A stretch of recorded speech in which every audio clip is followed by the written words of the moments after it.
Hello, everybody. My name's James, and welcome to a very special Planet FPL People's Poll podcast. Where today I'm delighted to introduce to you our new Brentford FC correspondent for the 2021-22 season. That is Tom Med at FPL Dummy. Tom, how are you, Tom? Yeah, pretty good. Still, you're just about recovered from the hangover, I think, and I think I stink a little bit because I've been wearing the same shirt for about 3 days straight. No, yeah, absolutely buzzing. Still, it's been a mental couple of days. So Bees buzzing. Did you do that on purpose? Yeah, oh well, I'd say no pun intended, but I think that was a slip of the tongue, wasn't it? But no, yeah, it's been absolutely crazy. Don't worry, as per usual, we're on Zoom, so I can't smell you, mate. I absolutely don't blame you for having the shirt on. Before we talk about the club, can you just introduce yourself to the listeners a little bit? Let them know who you are. Yeah. Tom Med. I've played FPL for a long time. Never really taken it very seriously. This year's the first year we sort of taken it a bit more seriously. I do a weekly podcast with one of my mates, Cam, FPL Dummy Cam. Shock. Not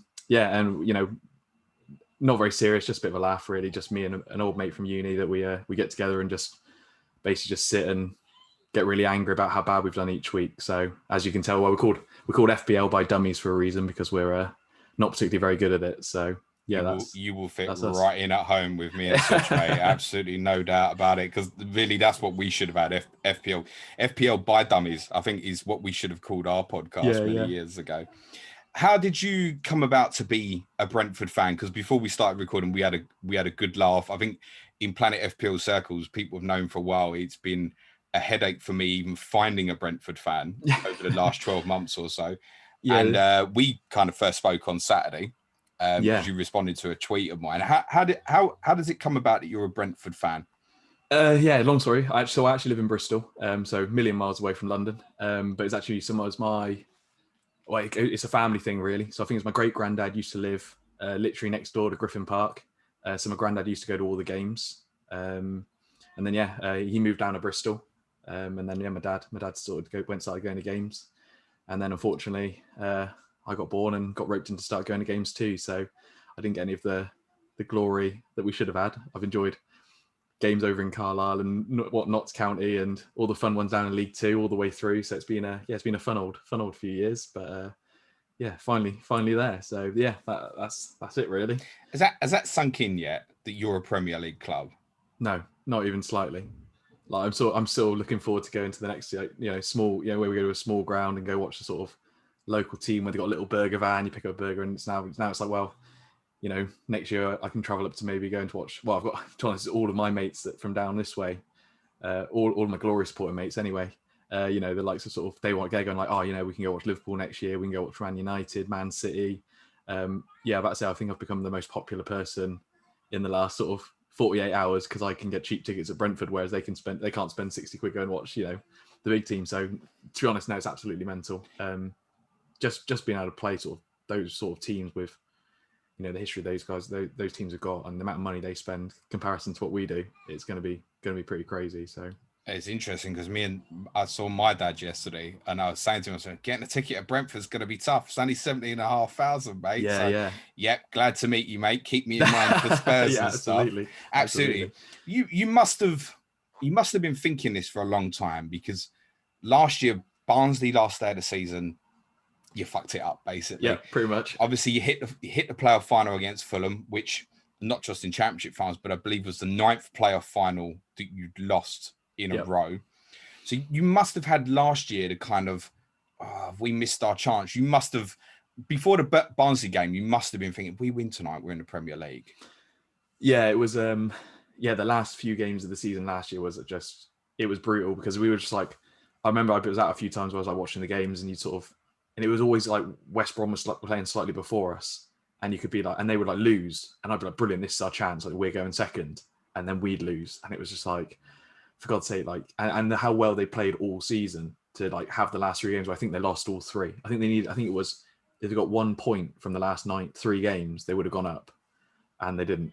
So it was because we had like, I think it was superior goal difference to West Brom, and the football we were playing was really nice, and we just sort of, and then we had Barnsley on the last day of the season, who were, what were they? I think they were because they were like 20th. I think they were just in the relegation zone because they actually, I think by beating us they didn't get relegated. Then obviously had the season they've had this season. I think if I remember correctly, West Brom lost at Huddersfield, and you had 2 games left and only had to win 1. Yeah, I think lost twice, and I think even West Brom then slipped up themselves and drew with QPR to kind of throw it back on the plate for you again, and it wasn't to be. Well, yeah, because like, so obviously QPR being like our main rivals. I know when they beat West Brom, I was like surely they would have just lost on purpose just to give West Brom a few more points. But it was honestly it was a heartbreaking end to the season. And then obviously we went into playoffs, and then we've done. So that was our 9th playoff campaign. I think we've done 4 or 5 finals since like 1994 or something. So since the playoffs started, and haven't done very well in any of them. But so I went to every trip I've been to Wembley's been pretty not a fun ride home anyway. Because I think I did, was it Johnston Paint Trophy final in 2011 against Carlisle, which we lost, and then we did, and obviously being from Bristol, I knew a few friends from Yeovil who we played in the 2013 playoff final, which we lost. And then obviously final, obviously couldn't go to the final last year, but lost that one as well. If anything's going to ground someone on their route to the Premier League, it's definitely going to be remembering losing at Wembley to Carlisle and Yeovil, respectively. Oh yeah, it's pretty grim. Well, I thought because obviously I knew it was coming on tonight. I was like, I'll look and have a look and see what like my first game was as well. My first game was Griffin Park in 2008, and it was a 0-0 draw in League 2 against Notts County, and I was like, why do I support this team? Like, it's pretty depressing. Like, that's my history. So I think every football fan's had that memory. It's interesting you said it 2008, because I think 2009 you got promoted from League 2. We did, yeah. We're only going back 12 years here. You were in the bottom division. Obviously, last time you were in the top division was 1947. It's interesting you mentioned QPR. Yeah, they're your main rivals because Fulham and Chelsea obviously within proximity to you. Yeah, so basically QPR. So the story is that QPR basically needed a training ground. I don't know when it was, a long time ago, long time before myself. They needed a training ground, and they wanted to basically buy Griffin Park as their training ground. And the owners of Brentford at the time said, "Fuck off," basically. So then since then they've become our main rivals. But they've always been sort of our. Even though, we're next to Fulham, we're next to Chelsea, they've still been there, like our bigger, they're bigger than us as a club, I guess. But not anymore. So it's quite nice. So I think that was 1967. Was it right? That they were basically trying to buy, obviously, the stadium and the football ground at Football Club, which obviously would have put you out of business. Yeah. And I think the idea was that QPR were actually going to move from Loftus Road and redevelop Griffin Park potentially was was being talked at that time. QPR had a very good team in the 70s as well, to be fair. So will Chelsea be the game you think you're looking forward to most? When the fixtures come out, is that the one you think, do you know which? I mean, even more so after obviously they won the Champions League on Saturday night. Is that the game that you'll be looking to most, do you think? I think I'm a little bit, obviously from a Brentford point of view, it should be, but I think from like a personal point of view, a lot of my mates are sort of, there's a lot of them are Liverpool fans and Man United fans, and trying to say, I think any of those top 4 games are going to be the ones where I'm like, when are they going to be? How quickly can I get there? But to be honest, every game's going to be good fun. I think it's we play good football. Whether we can do that in the Premier League will be very interesting. About to say, as most Brentford fans are, with our history, we're a bit pessimistic. So I'm not sure how well it's going to go. But we'll so there's not really a game in particular that I'm going, that's going to be the game for me. But I think just a mixture of anyone I can get down to really will be good. So, is it fair to call you a small club? Yeah, no, it is. I think obviously we'll come on to a bit, but the reason that we adopted this new technique and why we don't sort of buy players in the same way that other clubs do is because the onus knows the fact that we're not, we can't attract the likes of, well, for example, Sergio Aguero has just left his contract, and you'd love for him to come to Brentford, wouldn't you? But it's never going to happen. We're not a club with a massive history. We're not a club that we haven't got a big ground. I think we're doing things the right way, and obviously we're a profitable club with a great owner, buying well, selling well. But the reason we do how we do it is because we are, unfortunately, a small club still at the moment. So, I think that's fair. Let's talk about the Moneyball a bit, but before we do, there's something I'd like to say, and it's that Tottenham have a lot of shit players. Those who listen to us regularly will know I'd like to farm out so many players from Tottenham. I'll pretty much guarantee you now that Brentford won't buy any of them, and it's not that they can't; it's that they work on a sensible model. They are not going to buy cast-offs from other football clubs. Is the Moneyball label of Brentford, is that fair? I think it's the easy. I think what the owners have said is they don't like the Moneyball term because it's not really what they do. So basically, Matthew Benham, who's the owner, he's a pretty switched on bloke himself. I think he went to Oxford and studied physics, if I'm right. So he's a incredibly clever bloke himself, and he owns a betting company, or did a lot of. He was a professional gambler. And so his whole thing was to do with stats, and that's sort of the basis they work on. And he really doesn't like the Moneyball term because he says that what he does is a lot superior. Like it's a slightly more advanced version. Well, it's different. I don't think he said it's more advanced, but it's a different version to Moneyball. So the idea they have, so it's two things really. They look at promising players, so players who they think have got a lot of potential in clubs who are clubs who are underperforming their stats. So I think there was one. So there's a guy called Rasmus Ankerson, who's the director of football there, who's sort of him and Matthew Benham are sort of the brains behind the whole thing. And he always says that according to stats, so they come up with this thing called the table of justice. So instead of it being what it should be, they say 65% of games are all actually down to luck. And you get on sort of like obviously expected goals and expected assists, which I think everyone's sick and tired of hearing about this year. But they look at that really closely, and they look at where a team should actually be sitting. So the example they always give is when Newcastle finished 5th in the Premier League obviously quite a while ago now. And they looked at the stats of that, and actually, according to their table of justice, Newcastle should actually finish 15th. And so what they do is they look at leagues where, so there's a lot of players for us that have come from France, from Ligue 2.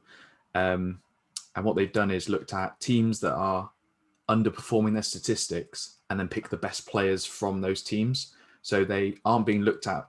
So for example, Ivan Toney is being looked at the moment because he's just scored a record amount of goals, but no one's looking at teams that finished 10th, 11th, 12th because they're not really in the news, they're not really in the headlines. And so what Brentford do is they look at the statistical approach of that and go, right, who's playing really well in the team that actually should be third in the division, but at the moment they're sitting 14th because they've been unlucky, basically. So that's one part of it. Please, you mentioned that Newcastle actually, because we did a podcast on our Planet FPL Patreon about 6 months ago about Brentford and this idea, and we spoke about this TED talk that Rasmus Ankerson did, and he specifically mentioned Newcastle in that. Is that what you've seen one, mentioned as well? Brilliant quote this from Ankerson as well. He says, for David to beat Goliath, he needed to use a different weapon. If David had used the same weapon, he would have lost the battle. You've got to find your weapons. That's what Brentford is about. Yeah. Yeah, exactly. Absolutely. Like it's like we said a minute ago when you said, obviously, is Brentford still a small club? And it's like, you know, if a player's can have the choice of going to Manchester City, Chelsea, I think then even if you look at the likes of sort of Burnley or West Ham or any sort of Premier League team, or go to Brentford, well, they're more than likely going to get more money, go into a bigger team. And so really we should look at a different way of approaching it. So I think the best example is obviously Said Benrahma, obviously now at West Ham. We bought him for 2.3 million, I think it was. I think it was a record signing when we signed him. And we signed him from Nice, but he'd actually been on loan for the entire season at a League 2 side. I can't remember who it is, but they'd scored 50 goals in their entire season. And he'd actually contributed he'd scored 10 goals and he provided 5 assists. So he provided a lot of that, and they looked at sort of that. And the weird thing they do is they look at a lot. So yes, he can obviously score and he can assist, but what they do then look at is how is the player going to adapt to moving to a different country? So they don't just do scout reports on, he plays really well. They add to it and go, right, he plays really well, his attitude's really good, and they sort of look for those sort of players that are developing. I think I read a quote where they said basically looking at it almost not like players, but like a share market. So they buy them when they're cheap, and then they can sell them when they're really expensive, basically. Give you a load of names that listeners will be familiar with, but might not even realise that they played for yourselves. Yeah. John Egan of Sheffield United, bought for 400,000 in 2016, sold 2 years later for 4 million. James Tarkowski, brought from Oldham for £300,000, sold to Burnley for 4.5 million. Hotter, who was at Aston Villa, bought from Celta Vigo for 1.5 million, sold to Birmingham for 6 million. Esri Konsa, bought from Charlton for 2.5 million, sold to Villa for 12 million. Scott Hogan, bought from Rochdale for £800,000, sold to Villa for 12 million. Andre Gray, bought from Luton for 500k, sold to Burnley for 12 million. Neil Maupay, another one, bought from France for 1.8 million, sold for 20 million. Ben Rama, you've mentioned, and Ollie Watkins, probably the real crown of it, bought for 1.8 million, which seems a lot, from Exeter City, sold for, I believe, a fee that could rise to £33 million. Yeah, it's to Aston Villa. A lot of money. I think, I think the net profit in like just out of all those players, I think it's like 140 odd million. Roughly, it's the amount of money they've made. It's crazy amount of money. When you look at the value of players that we've purchased over the years, I think the one I always like is Chris Memphren as well, who's at Bournemouth at the moment. We won't talk about his red card in the semi-final. I still feel bad about that before him. But obviously he was in the youth development team. Well, he was in the B team, so that's obviously the second part of what we do.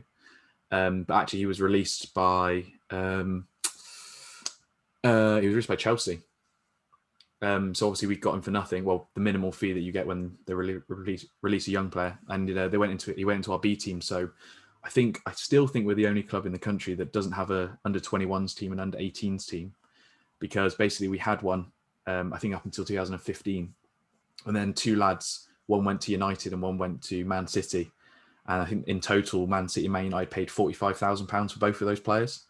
And basically what they said was, well, all we're doing is developing good players, and then they're getting sold for absolutely nothing. So what we've done instead is it's really clever actually. So what we do is we take they've sort of labelled it the rejectees.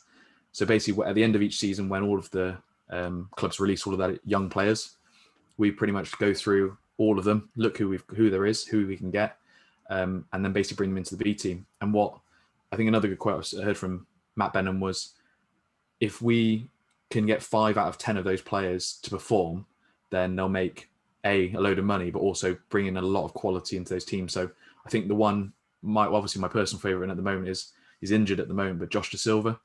Been absolutely fantastic for us all season. Got injured, I think, towards the end of this year. I think it's since February he's been out, but he's been absolutely unbelievable. I think he's only 23 years old. Got released by Arsenal. Arsenal didn't want him. I've heard in a few interviews, Ian Wright was saying that they should never have got rid of him. He was actually linked back with Arsenal last summer. People were saying that he might even go back to Arsenal for obviously an extortionate amount of money when we've paid the release fee, basically. So he's another product of that, really, which is, and a lot of our first team now are people that have come through the B team.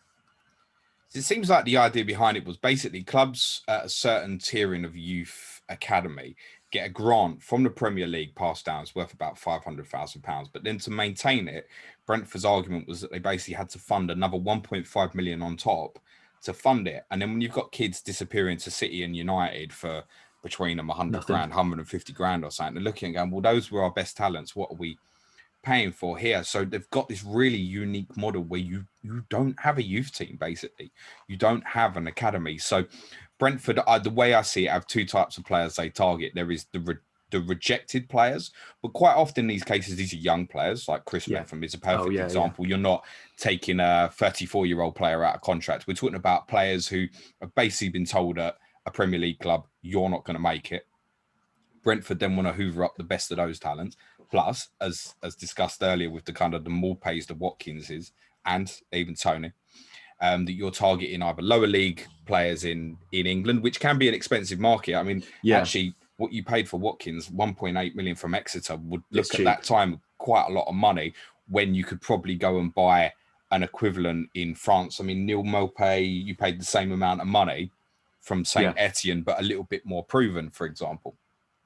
So you've got your players, your places where you want to go, and as you kind of alluded to, go and exploit these markets where you can go and buy good young players. I think interestingly to think about that this summer, I can already see during next season Brentford getting labelled as a team lacking in experience. Yeah. But I don't think you'll go and, I don't know, let's say Tottenham let Toby Alderweireld go, right? I don't think you probably wouldn't be able to pay his wages, in fairness, but I don't think Brentford would look to acquire that sort of player anyway. Am I right in saying that? Yeah, well, so we've got currently Winston Reed's on loan with us from West Ham, and it looks like he's going to be signed. Okay. And I think the reason they're signing him is, well, he's going to be relatively cheap because he's been on loan in America and I think Australia. But I think it's more for the experience really that they've signed. They're going to sign him up. Whether it goes through or not, I don't know, or whether they take him on loan for another year. So I think there is experience needed. I think we were the second youngest championship team this year, so it's going to be, obviously it's a lot of young kids, but at the end of the day, it's a lot of young people. As long as the quality's there, they're going to be young kids who are going to want to prove themselves as well. So they might not have the experience in some of the bigger games, but hopefully there'll be the drive from them just being young kids who basically just want to attack everything. So the age profile is not necessarily that important then, because that's kind of counter-argues exactly what I've said, where actually, yeah, they've looked at it and gone, okay, yeah, Winston Reed, age profile, not necessarily what we're looking at, but will improve the team. So they will still look at an older player if they think that's right. I think so. I think it's more, I think it's definitely cost-based is a big factor. Where, like, if are they going to get value from the player in the time they've got left with him, basically. So in a horrible way, I guess Winston Reed at the moment, he's still part of a 7-year contract or something he's in with West Ham. He can't be. Well, I don't know how many years he's got left on it, but I think it's still 2 years left on it. It's crazy how much his time he's got left on the contract, because they gave him a ridiculous contract in the first place, I think, West Ham. So his actual value is so low that, I guess if he comes to Brentford and can play some games for us and plays well, then I guess they're looking at it as, well, we could probably buy him and sell him at the same price that at the end of the season, if we do want to sell him, or he comes in, he's absolutely invaluable and makes the team better, which I'm not sure about that, but I'll have to get Such's opinion on Winston Reed, because he's always quite rated him actually as a player, or as you called him when the first time you messaged him the other day, Susan. We'll get Susan's opinion on Winston Reed. I'll let Such explain that on one of the main pods later in the I'm blaming autocorrect on that one. Autocorrecting a few too many celebratory beers, I think. I don't know what James autocorrects to, but it's probably not kind either. Let's talk about manager then. Yeah. Thomas Frank. How essential is he to what you're doing? Because you've had other managers like in Mark Warburton, Dean Smith, who've both kind of taken the club forward. Frank's quite a controversial character. Is that fair? Yeah, absolutely. So Warburton was there beforehand. Warburton obviously did really well. Obviously, first season in the Championship, and they got him up to 5th place, and then we basically sacked him. And obviously, as a fan, it was like, this makes no, like, why have you sacked him? Like, it just made absolutely no sense. And all of the things were coming out, like, he didn't have the same vision for the club as the club had, and it was sort of, it wasn't really working. And what basically they'd said is that Warburton wanted to be more of an old school manager, where he basically made the decision on who he bought in, who he sold, and basically obviously the club is more to do with. So Thomas Frank is the manager, but his actual title is head coach. So really he coaches the team that's given to him. It's a bit of a strange one. Obviously he has input, and he obviously has say in who they bring in, but it's less so than sort of at other teams, where the manager's making, he makes a list of all the players I want, and then the club goes out and tries to buy who they can. So so Warburton went, and then obviously Dean Smith came in, and Frank was his assistant manager. So Frank actually worked with Dean Smith obviously throughout. Obviously Dean Smith went on to Villa, which was quite sad really, because obviously, and to be honest, fair play to him, he's doing really well, and he's a Villa fan, so I got it. It made sense, and to move to, at the time they were obviously, I think they were level on points with us, so it was a little bit of a kick in the teeth. You felt a bit betrayed by him, but he's a fan, so he sort of got it. And then Frank came in, and I think he lost his first 8 games. But it was a weird one, because he lost his first 8 games, but what everyone was saying was that he lost his first 8 games, but according to the Brentford statistical model, should have been winning them games. He should have won. I think he should have won 6 out of 8. And so they stuck with him, and obviously it's paid off now. And I think he's brilliant, to be honest. I think he's a bit of a, he just says that as it is. He's not really, I don't think he really cares too much about anyone else's opinion of him. But you can tell that he's brought like a really good atmosphere to the club. I think the players will definitely play for him. You know, I think it's sort of, at times I don't think they even play for him. I think they play for the club. I think you're almost brought in, and it's sort of, well, I obviously watching the celebrations on Saturday and seeing everything, you know, they do look like a proper squad of players. And then obviously hearing Pontus Jansson at the end going, you know, he feels like this is the best, not best team, but the best sort of group he's been with since he's played, is obviously a big compliment. Bear in mind he was playing Leeds with Bielsa, an incredible Leeds team with Bielsa. Yeah. Where he did obviously give a big shout out to Bielsa.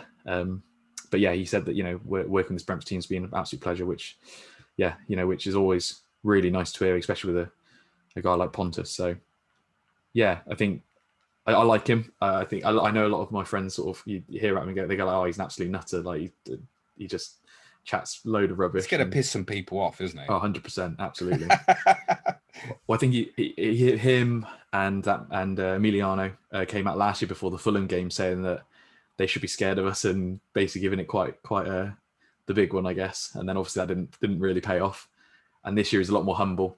And to be fair, obviously he was talking about Steve Cooper as well. He's obviously done a great job with Swansea this year, I think. So he was a little bit more humble this year. But yeah, he's going to piss a lot of people off. I think he learned his lesson prior to that, the Fulham playoff final last year. Yeah, many of us remember those comments. Basically come out and said they should shit themselves about what we were doing. And the thing is as well, I think most of us went into that Fulham game expecting you to win as well. In terms of how you played in the run up to that final. So what's Frank's style? What's his philosophy? What's the system, or are there flexible different systems? Because I understand you changed system during this season, which had a big impact on you as well. Yeah, massive. So we were playing 4-3-3 basically throughout. We've been pretty struck badly with injuries this year. I think we've had injuries all the way through the park. I think when we started the season, basically our full. So when we started the season, I think goalkeeper was injured, centre back was injured, our main centre mid was injured, and I think, and then obviously we had Toney up top, who was sort of new. We weren't really sure what was going to happen. So we were playing 4-3-3 at the start, and then we went on a massive unbeaten run. I think we went 21 games unbeaten this year, which was great. And then we lost to Barnsley, and it sort of just fell apart a little bit. So we lost. Pontus Jansson got injured. Christian Norgard, who's our centre defensive midfielder, sort of really is the main sort of centre of the team. He got injured and has been out for a lot of the season. Joshua Silva got injured, who's like our sort of a lot of attacking threat. And so and then Rico Henry as well. Our left back got injured. So it was sort of, we needed to sort of mix it up and change how we played, I think. So we changed to 3 at the back and 2 wing backs instead. And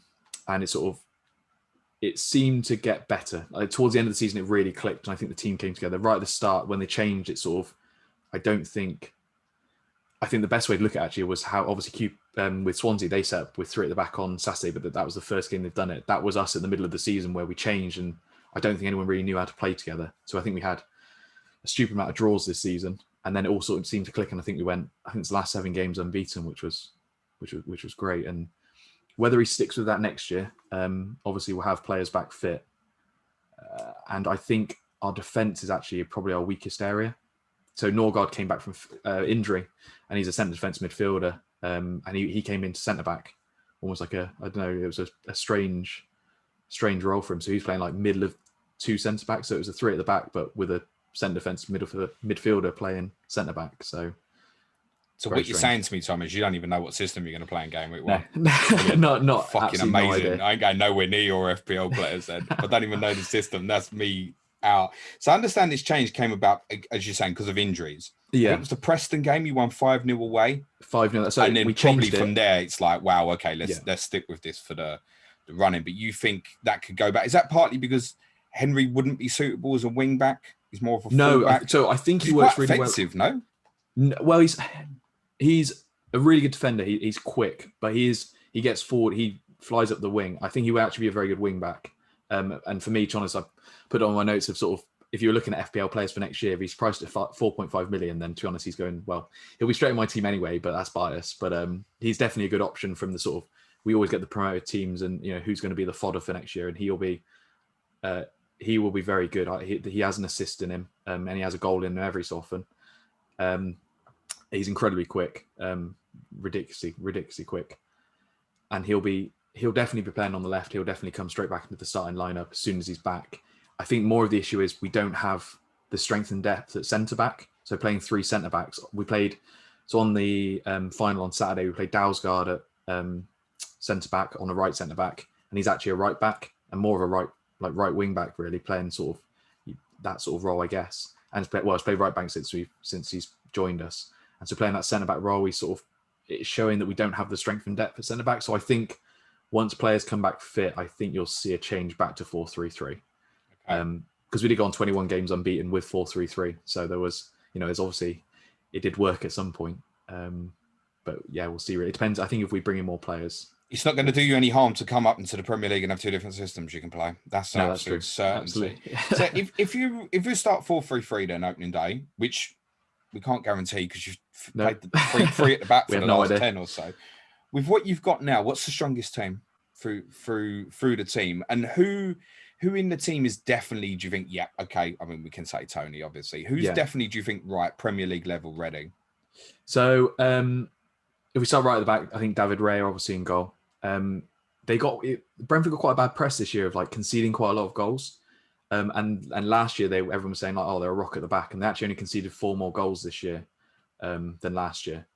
And they've conceded lots of silly goals. And I think that's where Pontus Jansson's been out and so on and so forth. So I think David Raya is a really good goalkeeper. Obviously, will be priced incredibly cheaply FPL wise. You'd expect another 4.5 mil goalkeeper coming in for him. Rico Henry left back. I know he was a lot of interest from West Ham for him. I think Aston Villa as well, obviously being Dean Smith's there. He definitely is. I think he was definitely one to go if we didn't go up this year, 100%. Okay. From a defensive point of view, I'd say that's it. I'm a little bit nervous from a defensive point of view. I think there needs to be definitely a few signings in there. So we're saying probably what, Dalsgaard right back? Dalsgaard will definitely be starting right back unless we sign a new right back, and then it'll be Norgard and Pontus Jansson as centre backs possibly. No, so it'll be if we go back to 4 at the back, it'll be Ethan Pinnock, and Pontus Jansson. Pinnock potentially has the ability to. He's still relatively young. Watching him on Saturday, he just headed everything. He was like a lesser version of Nat Phillips, maybe. Just actually, he was heading. He's huge. He was actually let go from when he was at youth because he was too small, and then he grew to 6'7". So he's absolutely massive. He's absolutely massive, and yeah, he heads everything. Why didn't that happen to me? I don't know whether we play out quite a lot from the back, so whether technically he's good enough on the ball, I'm not sure about that. But definitely, as a sort of ball, just heading the ball away, putting in a tackle, he's definitely good enough at that. In the middle, then we've got Christian Norgard, who will definitely be back in the team. And he'll go in midfield, presumably, if it's a back 4. Yeah, absolutely. Otherwise, he might be at centre back. I think his best position's back at centre defence and midfield. I don't think they sort of pushed him back there to sort of almost like, I guess, plug the hole. Yeah, really, because it wasn't really anyone else to come in.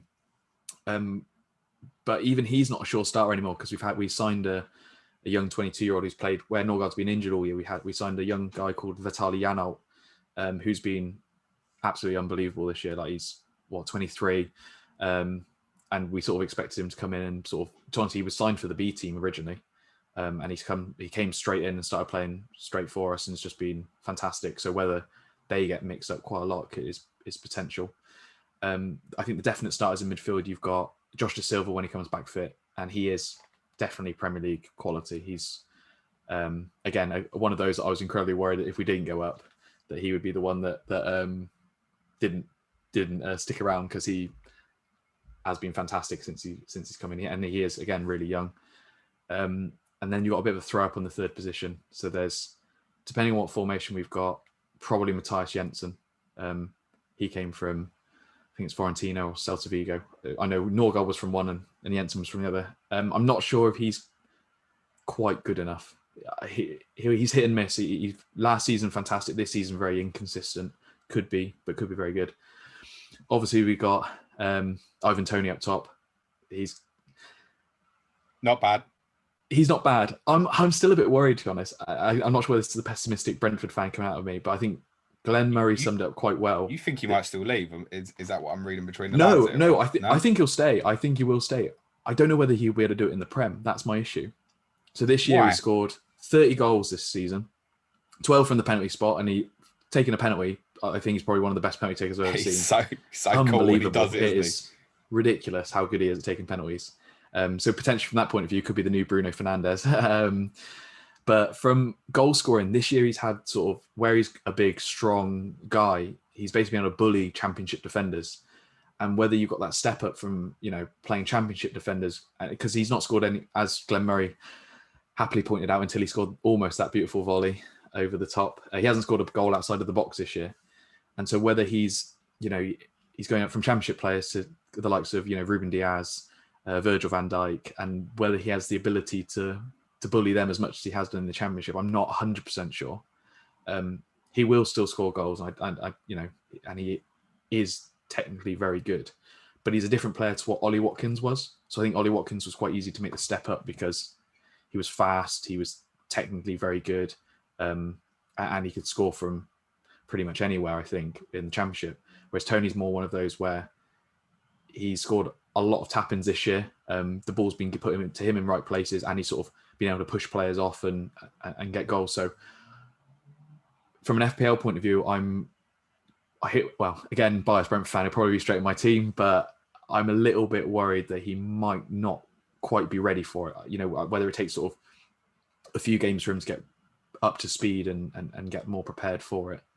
I think one of the concerns I've read is, one of Ollie Watkins' real strengths is he really runs the front line. Him and Toney are very different players. Watkins, you can kind of, although he's not the biggest of frame, he works the front line really well. He'll run the channels all day for you. Toney's not that sort of player. He's quick. No. He'll go in behind.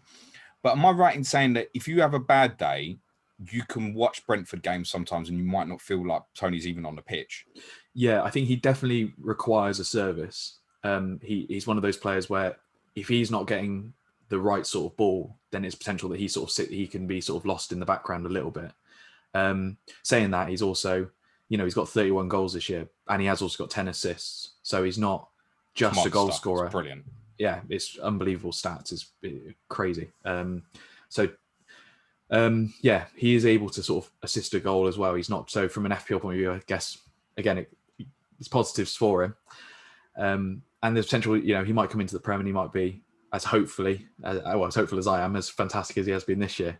But I am obviously a little bit worried just where he's a different player to what we've had with Morpay, even going back as far as Scott Hogan. So Scott Hogan, Morpay, and Watkins will, I think, relatively similar, take on the player, make the run. Whereas he's more of a, his build, his strength is definitely a key factor. Technically, he can take, his touch is fantastic. And part of the reasons he gets so many goals is because he gets in the right positions so often. Even you look back to the second goal at the weekend, he's kind of marshalling people into position as you broke forward up the pitch, and then sure enough, okay, it's him makes the run across the front, it gets played to the back post and you score. He's there again. He's always there and in and around it. And I think there's certain traits that remind me a little bit about Bamford. A little bit, in terms of being in the right position at the right time. I don't think they're particularly alike as players, but in terms of that central figure, I'm going to stay between the width of the post when we attack and stuff. Yeah, I think it can go either way. You're obviously very confident you'll keep him, but my research on the club tells me that if a monster offer came in, let's just say, I don't know, Everton or Leicester offered 40 million or something, the club would consider it, wouldn't they? Oh yeah, I think it's one of those where they stuck the nail in the ground. I think they already said that 40 million basically is the money that they need to take him. You need to take him away. And my thinking really is that for 40 million, are you going to take a punt on a player who's, although was fantastic in the championship, he was a championship player last year. And I think for me, 40 million is still a lot of money for a player that's at the moment unproven in the Premier League. So I think that's the reason he's not going to go, because I think there'll be bids come in. And I think there'll be maybe a £30 million bid come in or something similar to that. But again, we're managed so well that we're not a seller. We don't have to sell if we don't need to. And I think obviously the aim for Brentford was to get into the Premier League, and therefore the aim next year will be to stay in the Premier League. And I don't see, unless like you said, a massive bid comes in, maybe 35 million, but I'd say probably 40 million. You might get him away. I would say if Brentford are saying the valuation is 40 million, they won't sell him for a penny less than that. I wouldn't think. Well, obviously, Watkins. Watkins, they were saying 25 million to 30 million. They end up going for 25 million with all the additional add-ons, which takes up to I think he said 33, which is crazy amount of money. Obviously, he's proven he's very good this year. But yeah, I think Toney will be very similar. You know, there's going to be a lot of money to take that man away, and whether a club feels that you can take the punt of 40 million on a player that's not played in the Premier League since his 2 appearances for Newcastle, obviously back in 6 or 7 years ago. So I think I'm pretty confident he'll stay. Pretty confident. He's surprised. I think it's in his benefit to do so as well. Yeah. He's a player that doesn't lack self-belief. I read, because obviously he was released from Newcastle. I read one of the reasons for that was he quite rated his ability, and then obviously he had to come down the leagues to kind of find himself again and realise, okay, it's not just going to be handed to me on a plate. I need to work for it. And he's done incredibly well. So, I mean, 41 attacking returns is a joke, mate. Unbelievable. And I think most people will be pleased that you kind of put a little bit of doubt maybe into minds, because most people are looking at it right now and going, well, 6.5 million is in my team next year. Yeah, yeah. Would that be the case for yourself as well, if he rocks up at that sort of price? At 6.5 mil, he'll be in my team.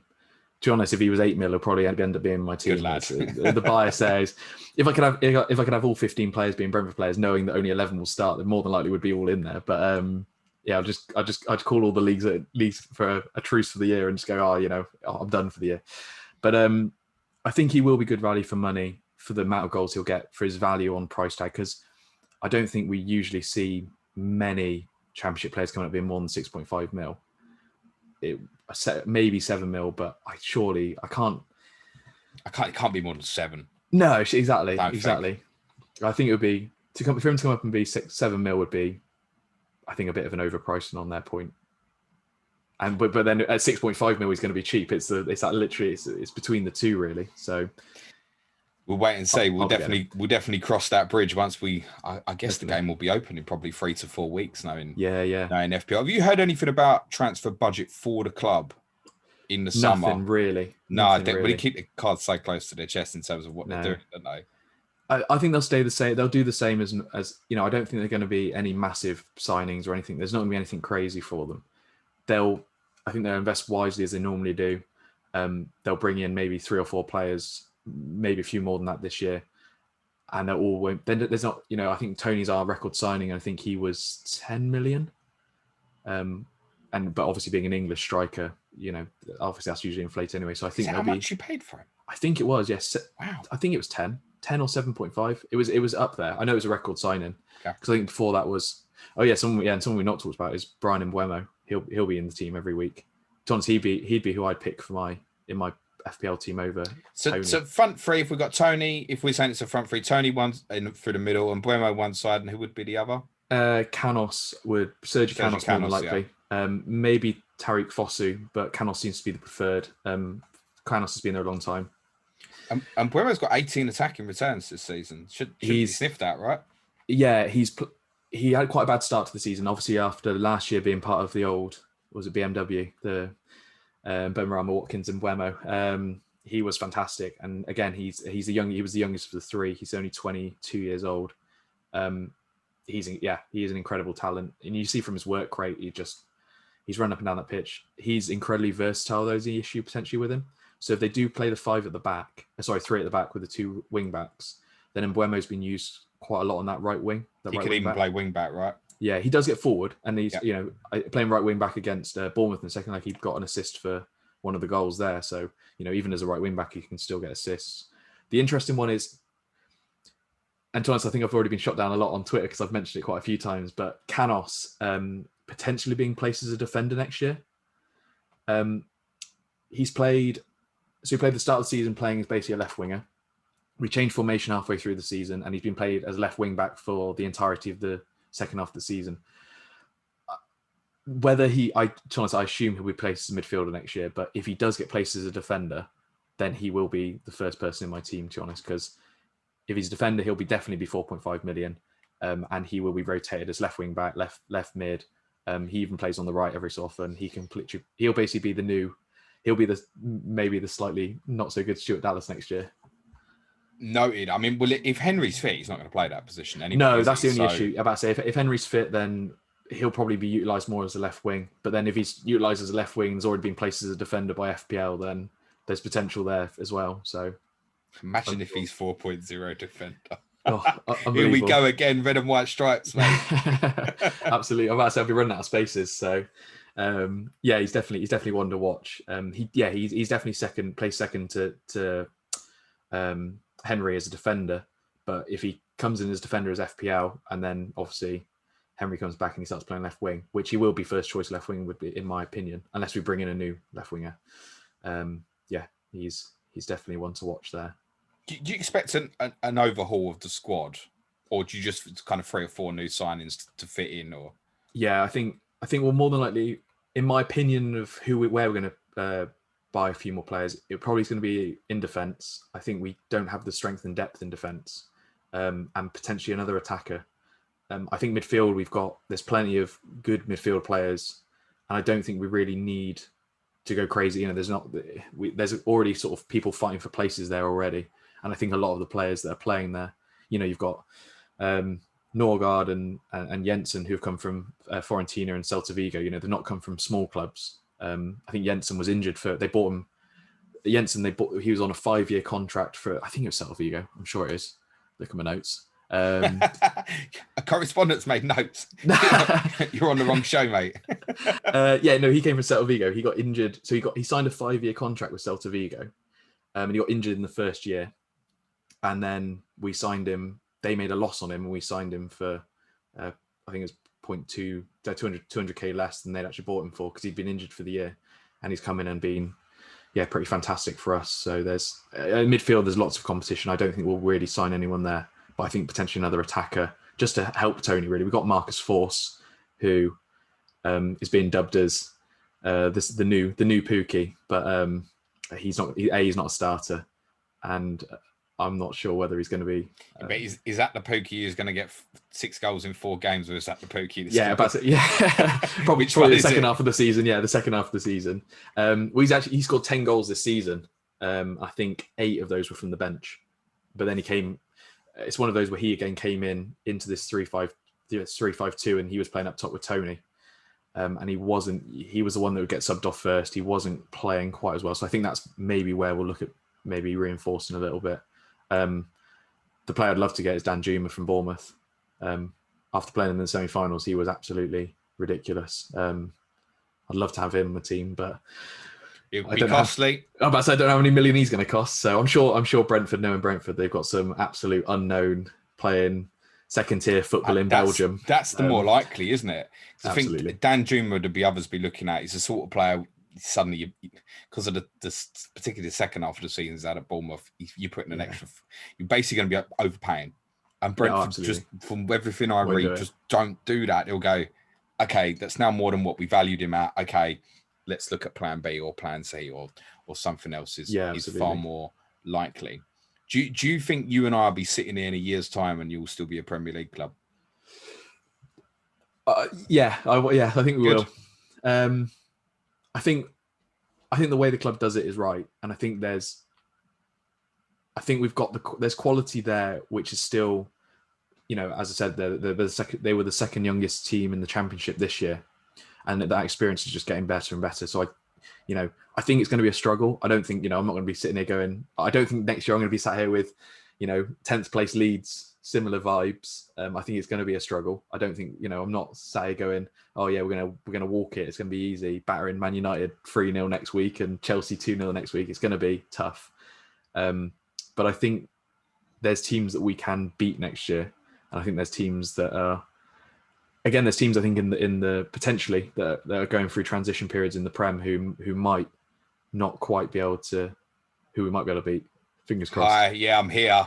No, I was thinking of Spurs, but we're always in transition, mate. One final question for you from a neutral perspective: of the other 2 clubs coming up, Norwich and Watford, who do you think's stronger?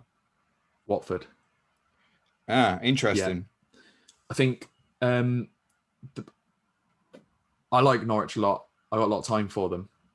The problem I think with them and it's going to sound a little bit hypocritical, but the goals have really just come from. So we're looking at the stats of them; they've really just come from Pukki and Buendia this year.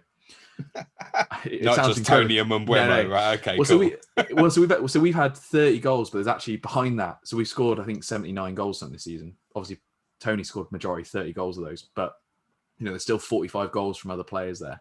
Whereas I think Norwich they scored a lot less goals than us, and the mixture of the majority of goals were from those two players. And I still think Buendia is that talent above the likes of Pukki and Toney, where I can see a big club coming in for him. He might go, yeah. And if he does go, then I can't.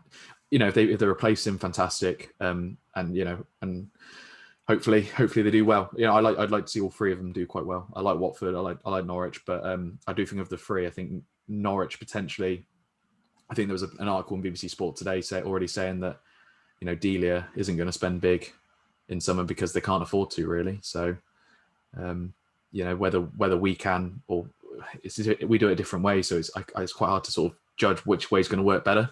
I think this year will be a good view on it and see what happens. But yeah, I think Watford have potentially more money there to spend, and I think the team itself is a little bit more rounded from a goals point of view and defensively. The only thing with Watford is we don't know who'll be in charge of the team come October. It'll be someone else again, wouldn't it? Probably. Yeah. Cisco did very well since he come in and massively improved on defensive. And it's worth saying Norwich defensively were a lot better last year in the Championship than the team that come up 2 years ago as well. But you've just upset FPL Badgers, so I'll have to make sure you're paired with him for one of the first Clash of the Correspondents of next season. Tom, absolute pleasure speaking to you and getting to know you. Many congratulations on promotion. Tom will be back with us for Correspondent Week ahead of the 21-22 Premier League season. And when we can really ask him, why the fuck is Ivan Toney 7 million? What are we going to do now? Maybe Sergi Canos would be a 4.5 million OOP defender. Tom, just remind the guys, where can they follow you on Twitter? Yeah, so I'm FPL Dummy Tom, and the podcast is FPL by Dummies. Probably taking a break over summer, so that was a bit redundant, wasn't it? So we'll have to catch up with you. Plug the pod all you can, mate. Who's your pod partner name? Cam, is it? Yeah, Cam. FPL Dummy Cam as well, so you can catch him too. Good man. Who's he support? He's a Liverpool fan, so. Oh, great. Yeah, I know, right? Perfect. Another one of them. Brilliant. Thanks very much, Tom. We'll be back tomorrow with Sky Fantasy Football with Talon Nadeem, who finished 11th overall last year in his first ever season playing Sky Fantasy. What have we got on Thursday? I'll be streaming on YouTube on Thursday and Friday. We'll be closing down our Planet FPL Season 4 of content with our big, fat FPL quiz of the year before we turn our content for the summer towards Euro 2020, which will start on Monday. As it's the 1st of June, I have to remind everybody that if you sign up to Planet FPL Patreon now, you will get July free as well. It's a 2-for-1 offer. Join us on Patreon. The content will continue throughout the summer. Thank you very much again to Tom. Cue music, please, man child.